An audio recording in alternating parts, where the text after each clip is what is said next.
అందరికి నమస్తే అండి.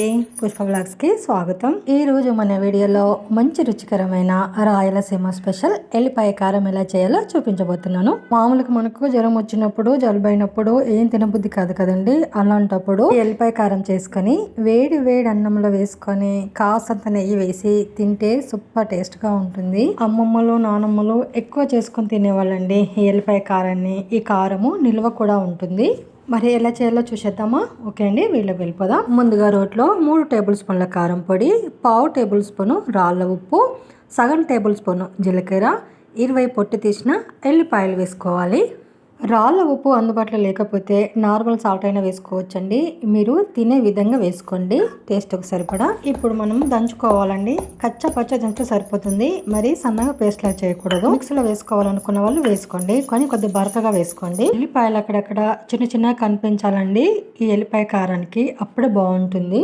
జస్ట్ 5 మినిట్స్లో మనం ప్రిపేర్ చేసుకోవచ్చండి, పెద్ద టైం కూడా పడుతుంది రెసిపీకి. ఇలా దంచుకోవాలండి. ఇప్పుడు ఎల్లిపాయ కారాన్ని ఇట్లనే తినొచ్చు అండి, మనము తాలింపు వేయకపోయినా తినొచ్చు.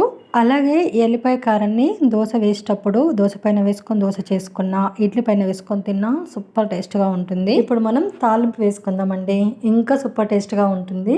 కట్ల పొయ్యి మీద కడాయి పెట్టేసుకొని ఒక చిన్న కప్పు ఆయిల్ వేసుకొని వేడి చేసుకోవాలి. ఎల్లిపాయ కారానికి ఆయిల్ కొద్దిగా ఎక్కువనే పడుతుందండి.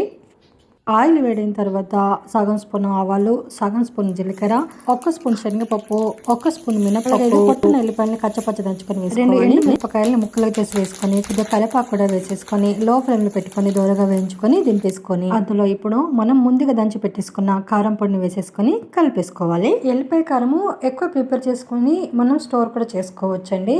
మనం కారానికి తాలింపు వేసుకున్నాం కదండి, అన్నంలో నెయ్యి వేసుకోకపోయినా పర్వాలేదు, ఇష్టమైతే వేసుకోవచ్చు, మన ఇష్టం. ఇలా అంతా కలిపేసుకొని ఒక బౌల్లోకి తీసేసుకున్న తర్వాత ఒక హాఫ్ అన్ అవర్ పక్కన పెట్టేస్తే ఆయిల్ అంతా పైకి వచ్చేస్తుందండి. మనం తాలింపులో వేసుకున్న ఆయిల్ అంతా బాగా అబ్జర్వ్ చేసేసుకొని మొత్తం పైకి వచ్చేస్తుంది అనమాట ఒక హాఫ్ అన్ అవర్ తర్వాత. సూపర్ టేస్ట్గా ఉంటుందండి, తప్పకుండా ట్రై చేయండి. అలాగే రెసిపీ ఎలా కుదిరిందో కామెంట్ చేయడం మాత్రం మర్చిపోవద్దు. మీ అమూల్యమైన కామెంట్ మన ఛానల్ గ్రోత్కు ఎంతగానో ఉపయోగపడుతుంది. లైక్ చేయండి, షేర్ చేయండి, మన ఛానల్ సబ్స్క్రైబ్ చేసుకోండి ప్లీజ్ అండి, సపోర్ట్ చేయండి. అలాగే మంచి మంచి వీళ్ళ కోసం, విలేజ్ వంటల కోసం, ఈజీ అండ్ సింపుల్ రెసిపీస్ కోసం మన ఛానల్ ఫాలో అవ్వండి. Thank for watching.